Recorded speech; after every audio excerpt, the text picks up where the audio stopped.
नमस्कार दोस्तों, कैसे हो आप लोग। मुंबई और चेन्नई का ये मुकाबला कैसा होगा, किस तरीके से मैच जा सकता है, आज के मैच में फर्स्ट इनिंग सेकेंड इनिंग में किस तरीके से कौन कौन से प्लेयर जो हैं वो पॉइंट्स देने वाले हैं, इन सारी चीज़ों को अच्छे से समझने की कोशिश करेंगे।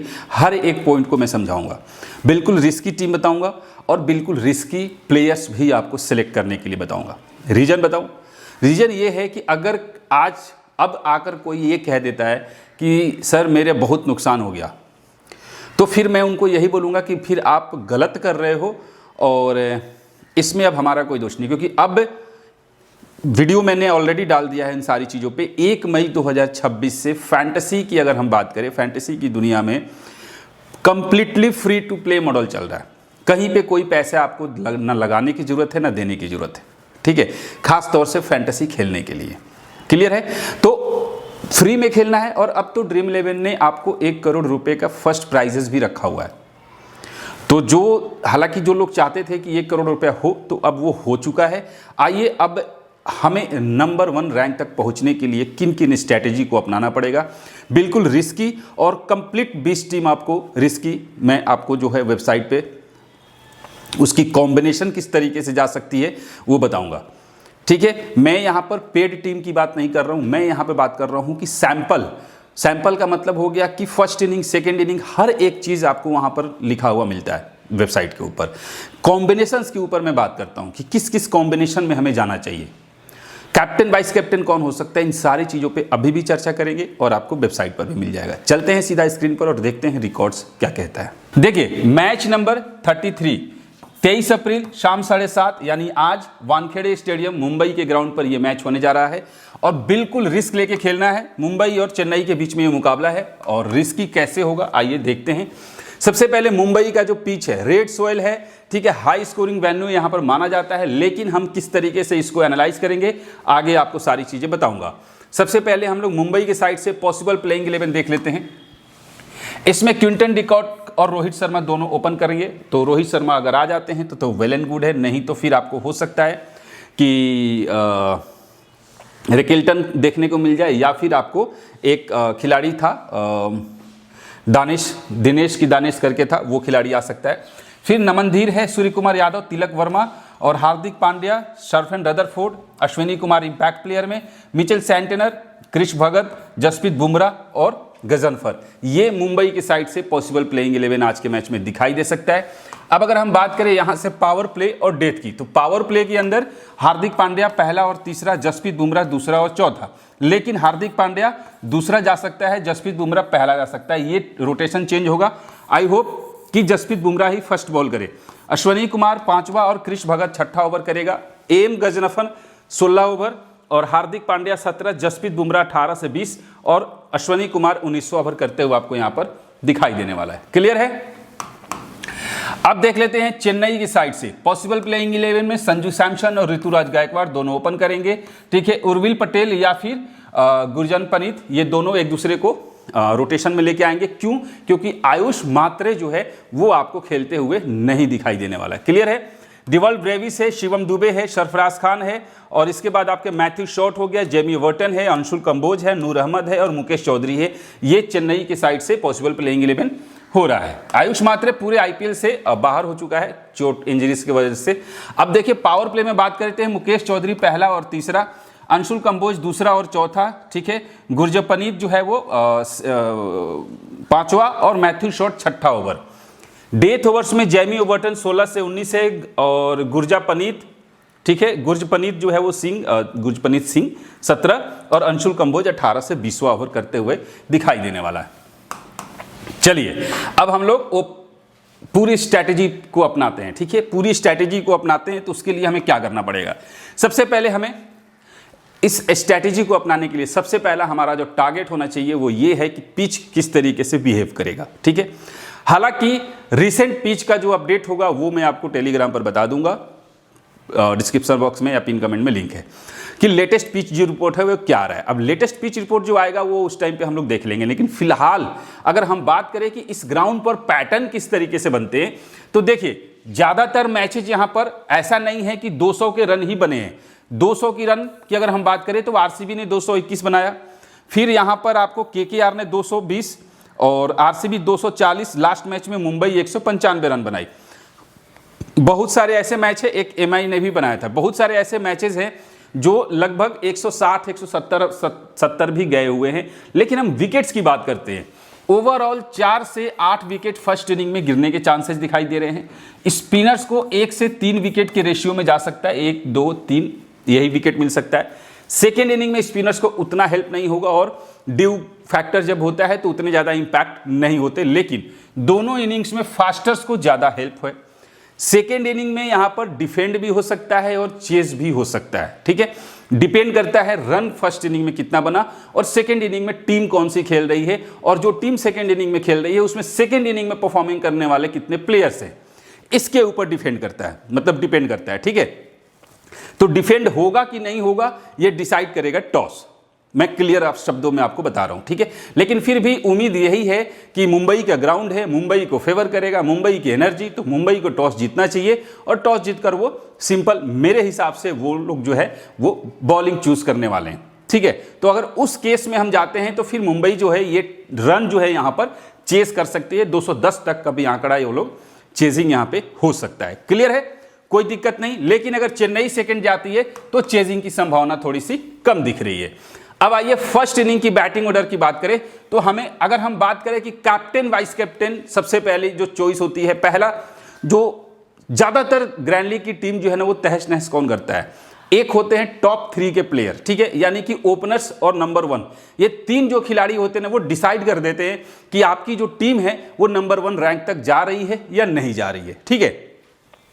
अगर हम उस हिसाब से देखें तो अगर आपको देखना है तो सबसे पहले हम मार्क करते हैं कि यहां पर ज्यादा रन बनाने वाले, हाईएस्ट रन बनाने वाले कौन कौन से खिलाड़ी कितने नंबर पे आते हैं। अगर देखा जाए तो देखो लास्ट मैच में 112 बना था, इसके बाद 78 बना, फिर 67 बना और फिर यहां पर अगर हम बात करें तो 67 बना। बाकी के जो चांसेस दिखाई दे रहा है कि यहां पर ओपनर्स जो है वो ज्यादा इंपैक्ट नहीं डाल रहे हैं। कैसे, देखिए लास्ट मैच हुआ था, पहला जो मैच एक हुआ था यहां पर ओपनर्स पूरी तरीके से फ्लॉप हुए, टॉप 3, यहां पर भी टॉप 3, यहां पर भी टॉप 3, यहां पर भी टॉप 3, यहां टॉप 2 टॉप 2 टॉप 2 आप देख रहे हो, ठीक है। इसके बाद अगर कोई चला है तो यहां पर कौन कौन चला, ठीक है। लास्ट का जो 3 मुकाबला हुआ यहां पर दोनों ओपनर चले या फिर एक ओपनर चला है, लेकिन कुछ एक मैच ऐसे हैं, कल के मैच में भी ऐसे ही हुआ था, ठीक है।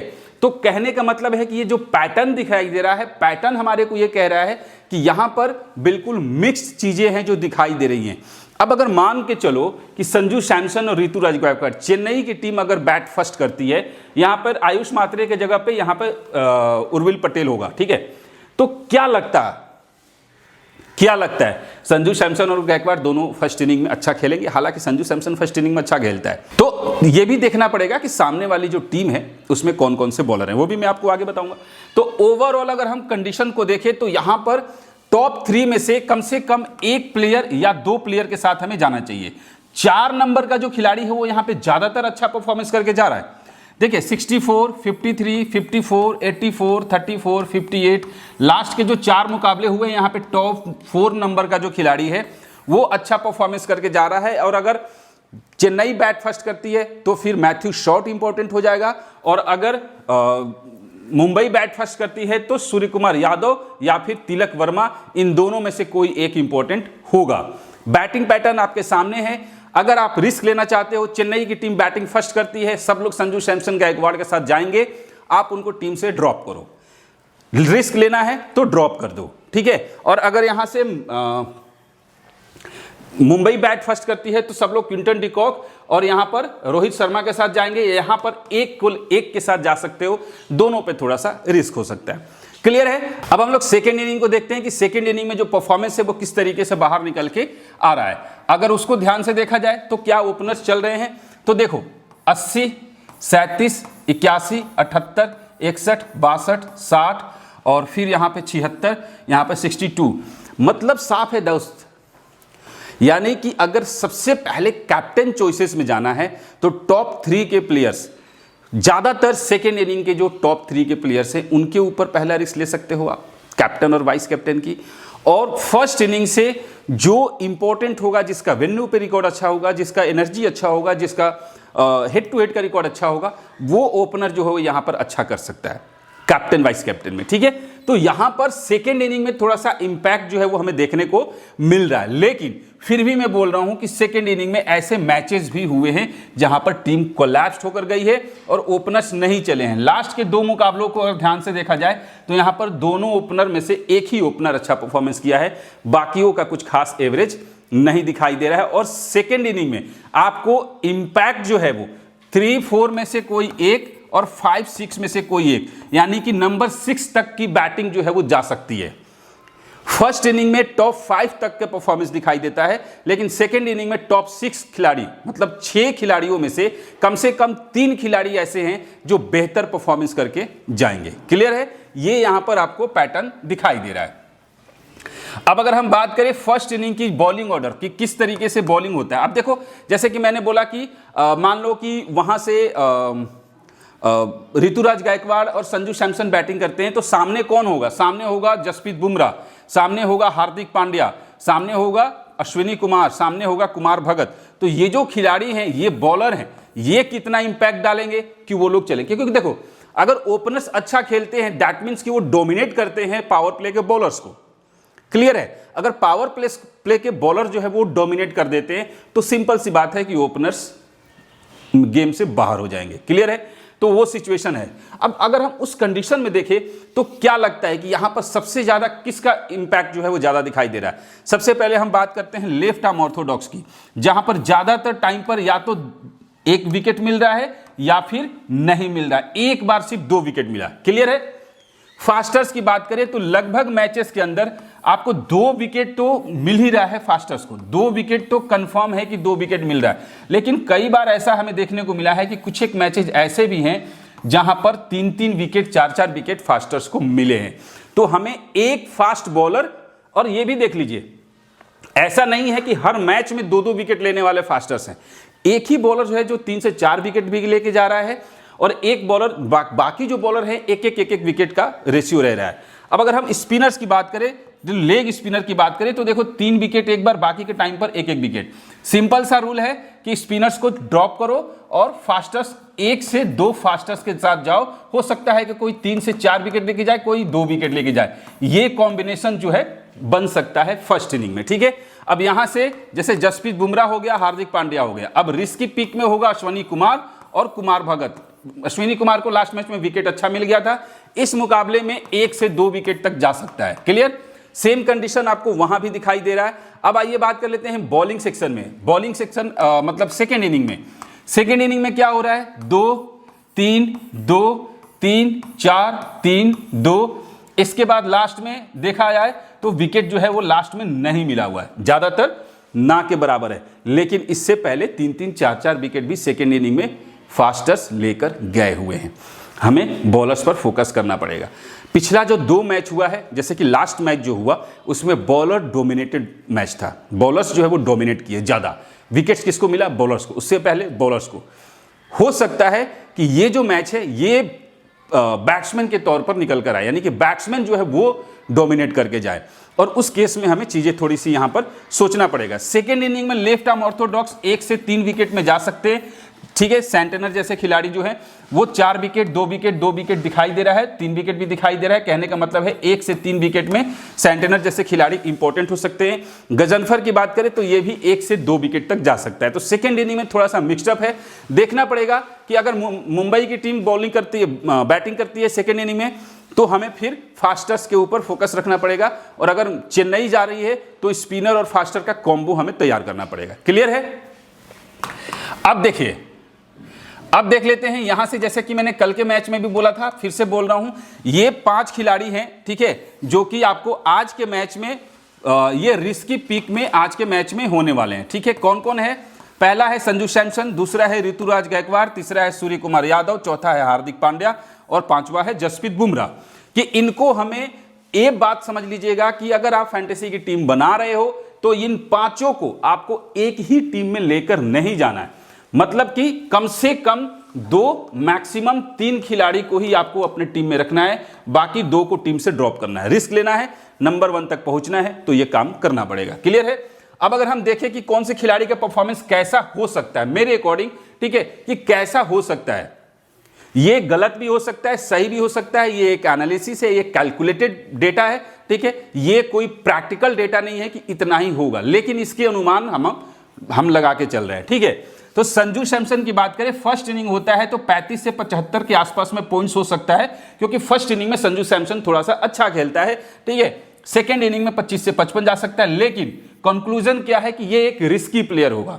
ठीक है, रिस्की प्लेयर होने वाला है। ऋतुराज गायकवाड़ की बात करें, फर्स्ट इनिंग में 20 से 45, सेकेंड इनिंग में 25 से 50, थोड़ा सा कमजोर प्लेयर है क्योंकि आउट ऑफ फॉर्म है, तो मुझे ये दोनों प्लेयर थोड़े से रिस्की लग रहे हैं। संजू सैमसन फर्स्ट बैट करता है तो थोड़ा सा मुझे लगता है कि शायद ये कोई इंटेंट इसका बन जाए। अब आइए सूर्य कुमार यादव पे।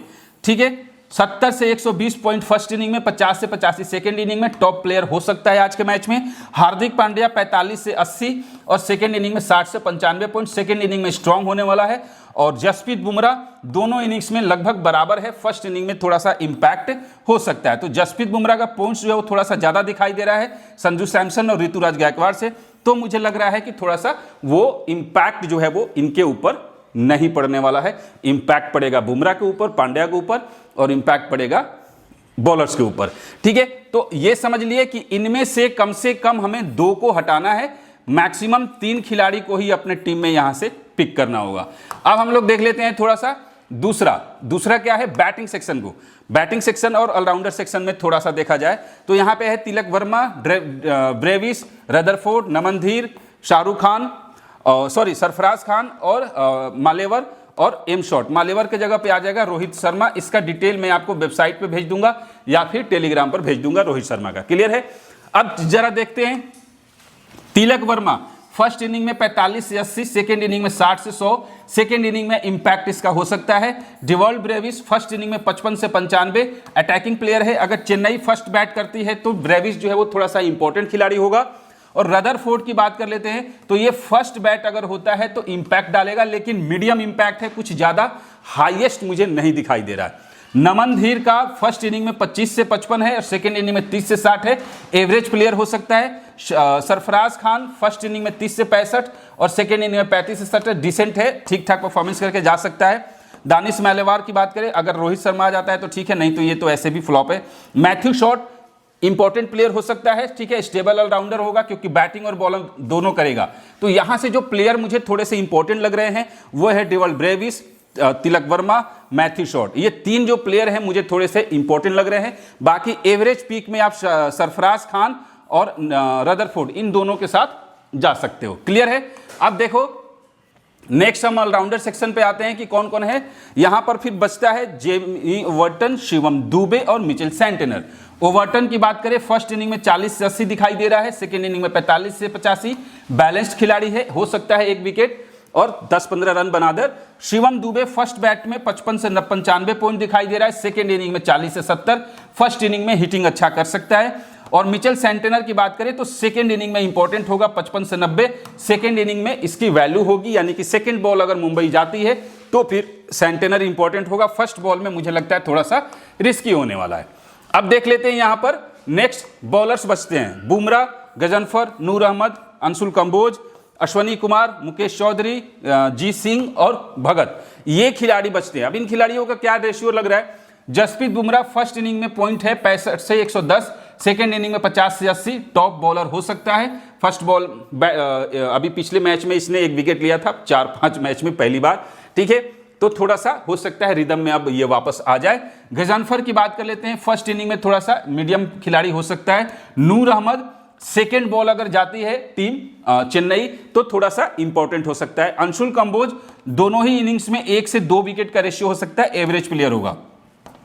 अश्वनी कुमार कुछ खास नहीं दिखाई दे रहा है, फर्स्ट मैच में ठीक ठाक विकेट लेके गया है, इस मैच में 1 विकेट मुझे लग रहा है कि मिल सकता है। मुकेश चौधरी सेकेंड इनिंग में थोड़ा सा इंपॉर्टेंट होगा सेकेंड बॉल में, और जी सिंह दोनों इनिंग्स में मुझे कुछ खास नहीं दिख रहा है, और भगत का भी कुछ खास नहीं दिख रहा है। लेकिन ये भगत जो है ये रिस्की नहीं, इसको हम लोग लेके चलते हैं की प्लेयर के रूप में, ठीक है, इंपैक्ट डाल सकता है और कैप्टन वाइस कैप्टन में एक दो टीम में आप लोग इसको ट्राई कर सकते हो। क्लियर है? अब आइए हम लोग देख लेते हैं कि मुंबई के साइड से अगर हम बात करें तो रियान रिकेल्टन नहीं, सूर्य कुमार यादव लास्ट के 2 मैच में ठीक ठाक परफॉर्मेंस नहीं है, इंपॉर्टेंट हो सकता है। तिलक वर्मा एवरेज पीक में हो सकता है आज के मैच में। हार्दिक पांड्या इंपॉर्टेंट होगा। और इसके बाद क्विंटन डिकॉक जो है लास्ट मैच में 13 रन पे आउट हुआ है। ठीक है, तो अगर फर्स्ट बैट आता है तो बहुत इंपॉर्टेंट होगा, वापस से 70-80 की पारी भी खेल सकता है। अब देखिए मुंबई के बॉलर्स की बात करें अगर, तो यहां पर हार्दिक पांड्या थोड़ा सा लास्ट मैच में 1 ही विकेट मिला था, तो 1 विकेट का रेशियो इसका है। ठीक है, इसके बाद जसप्रीत बुमराह, देखो 5 मैच में अभी तक विकेट नहीं मिला, लेकिन छठे मैच में सिर्फ 1 विकेट मिला है। इस मुकाबले में वापस से 1 से 4 विकेट के रेशियो में अभी भी बना हुआ है। सेंटेनर सेकंड बॉल में ट्राई कीजिए और अश्विनी कुमार को रोटेशन में लेके आइए कुमार भगत के साथ। मुंबई के प्लेयर्स के वेन्यू की अगर हम बात करें तो यहां पर क्विंटन डिकॉक का 41 का एवरेज है और रोहित शर्मा का 35 का एवरेज है। इसके बाद सीधा सूर्य कुमार यादव जिसका एवरेज जो है 41 का है। तो सीधा दिखाई दे रहा है सूर्य कुमार यादव, रोहित शर्मा और क्विंटन डिकॉक, ये 3 प्लेयर हैं जिनका रिकॉर्ड इस ग्राउंड पर अभी तक बढ़िया दिखाई दे रहा है। तिलक वर्मा का कुछ खास रिकॉर्ड अभी तक नहीं दिखा हुआ है। As a bowler Jasprit Bumrah का 51 मैच में 62 विकेट है और अश्विनी कुमार का 3 मैच में 7 विकेट है इस ग्राउंड पर। और मिचेल सेंटेनर का 10 में 9 है। हार्दिक पांड्या का भी कम है, 44 में 36 विकेट है। अब हेड टू हेड की अगर हम बात करें तो क्विंटन डिकॉक 16 मैच में 28 का एवरेज है, कुछ खास नहीं है हेड टू हेड में। रोहित शर्मा का 31 का एवरेज है, एवरेज थोड़ा सा ठीक है। इसके बाद सीधा तिलक वर्मा है, 5 मैच में 169 रन की पारी खेली है, बाकी कुछ खास नहीं है। हार्दिक पांड्या का भी इतना ही है, मतलब हेड टू हेड में सारे प्लेयर लगभग एवरेज हैं सिवाय रोहित शर्मा के। अब अगर हम बात करें विकेट्स की तो सारे के लगभग बराबर हैं या फिर लो है, किसी का उतना बढ़िया इंपैक्ट हेड टू हेड में नहीं दिखाई दे रहा है मुंबई के बॉलर्स का भी। अब देखिए यहां पर खिलाड़ी मुंबई के प्लेयर्स के स्टैट्स और रिकॉर्ड से फर्स्ट इनिंग और सेकंड इनिंग कौन कैसा खेलेगा देख सकते हो, स्क्रीनशॉट ले लीजिएगा। और फिर मुंबई के प्लेयर्स के रिकॉर्ड जो बेंच पे बैठे हुए हैं। अब आइए बात कर लेते हैं कि सीएसके के बैट्समैन का क्या रिकॉर्ड हो सकता है। अब चेन्नई के प्लेयर्स की अगर हम बात करें तो संजू सैमसन, देखो फर्स्ट इनिंग में अगर हम बात करें तो 115 और 48 रन बनाकर गया, तो फर्स्ट इनिंग में थोड़ा सा इंपैक्ट डाल सकता है, सेकंड इनिंग में रिस्की होगा। ऋतुराज फॉर्म में है नहीं तो मैं थोड़ा सा रिस्क लेने से बचूंगा।